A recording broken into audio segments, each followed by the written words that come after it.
यूहन्ना सुसमाचार 21वां अध्याय 15 से 25 तक।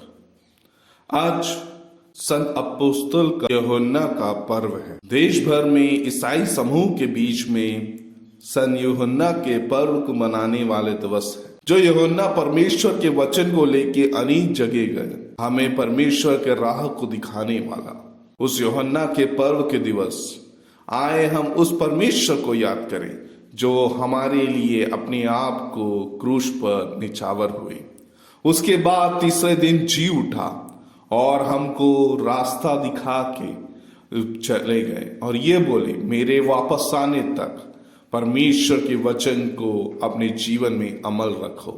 परमेश्वर के वचन में बोला जाता है, यूहन्ना को पतरस को अंतिम आदेश देते हुए हमको देखने को मिलता है।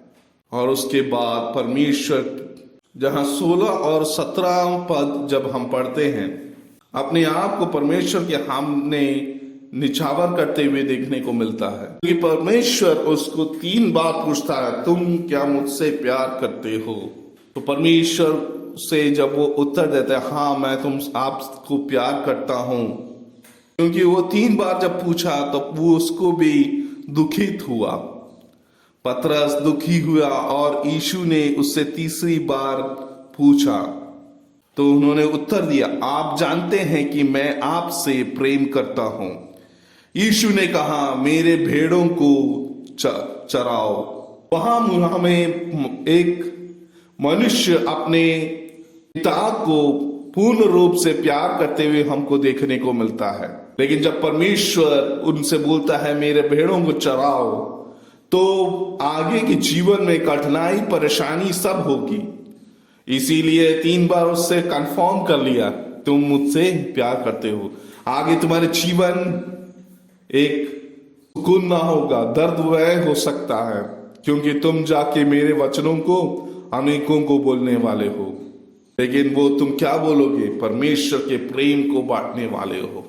दूसरा हमको देखने को मिलता है 18वां अध्याय पद में और 19वें पद में बोलते हैं, तुम जब युवा अवस्था तुम्हारी खत्म हो जाएगी, तब जो कपड़ा तुम खुद पहनते थे वो दूसरे तुमको पहनाएंगे।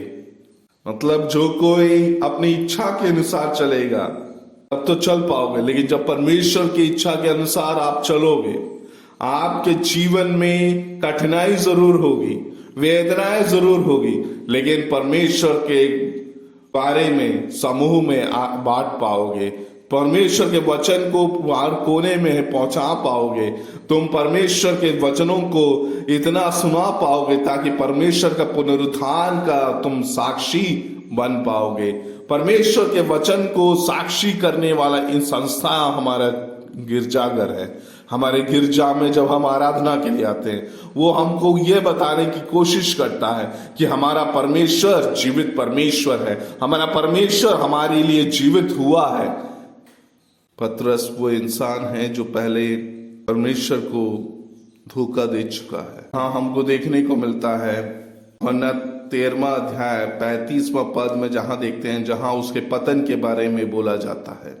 लेकिन परमेश्वर उसको अनुग्रहित करता है, परमेश्वर उसको अपने हाथों में संभाल लेता है, परमेश्वर उसके जीवन में कार्य करता है। हमेशा परमेश्वर हमको यहाँ देखने को मिलता है। कलीसिया के लिए हम परमेश्वर के वचनों को निर्धार करने की जरूरत है। जितना पद आगे पढ़ते हैं उसमें हमको देखने को मिलता है किस तरह हम अपने जीवन में हम परमेश्वर के लिए कार्य कर सकते हैं।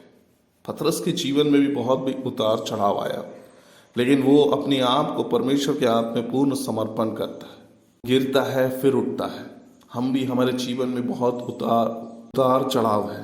हम अपने परमेश्वर के वचन को मजबूत पकड़ पा रहे हैं। हमारे विजन, हमारे जो कार्य कष्ट हमको दिए हैं उस पर हम ध्यान दे पा रहे हैं, ताकि दूसरे क्या कर रहे हैं, दूसरे जीवन में, हमारे जीवन में दूसरे चीजों के बारे में हमारे कार्य। हमारा मेन उद्देश्य परमेश्वर को करीब जाना, परमेश्वर के वचनों को पढ़ना, परमेश्वर के वचन के साथ रहना।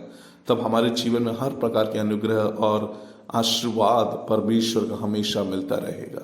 आए हम आज रविवार के दिन अपने आप को परमेश्वर के हाथ में समर्पण करके प्रार्थना करें, हे परमेश्वर तू मेरे संग रहे, तू मेरे को रास्ता दिखा, ताकि हम तेरे हाथों को पकड़ के आगे बढ़ सके। आमीन।